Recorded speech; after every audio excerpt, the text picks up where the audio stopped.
2 उमेदवार निश्चित, मिलिंद देवरा आणि एकनाथ गायकवाड यांच्या नावावर शिक्कामोर्तब। मुंबईतल्या प्रतिष्ठेच्या दक्षिण मुंबई लोकसभा मतदारसंघातून काँग्रेसचे युवा नेते आणि राहुल गांधींचे विश्वासू मिलिंद देवरा यांचे नाव निश्चित झाले आहे। मुंबईतल्या 6 मतदारसंघातल्या उमेदवार निश्चितीसाठी काँग्रेसची महत्त्वाची बैठक सोमवारी मुंबईत झाली। त्यात सर्व मतदारसंघाचा आढावा घेण्यात आला। त्यात मिलिंद देवरा यांचे नाव एक मताने समोर आल्याची माहिती सूत्रांनी दिली आहे। दक्षिण मुंबईतून सध्या शिवसेनेचे अरविंद सावंत हे खासदार आहेत। मिलिंद देवरा यांचे वडील मुरली देवरा यांनी मुंबई काँग्रेसचं अध्यक्षपद दीर्घकाळ भूषवलं होतं, त्यामुळे त्यांना मानणारा मोठा वर्ग या भागात आहे।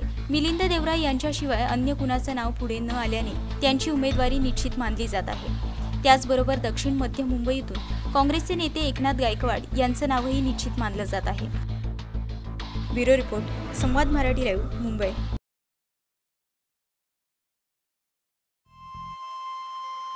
श्री गणपती संस्थान महड, तालुका खालापूर, जिल्हा रायगड।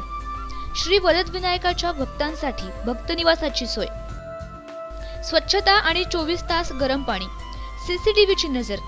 आगाऊ नोंदणीसाठी संपर्क करा 021 92 26 69 12 72 76 47 38 54।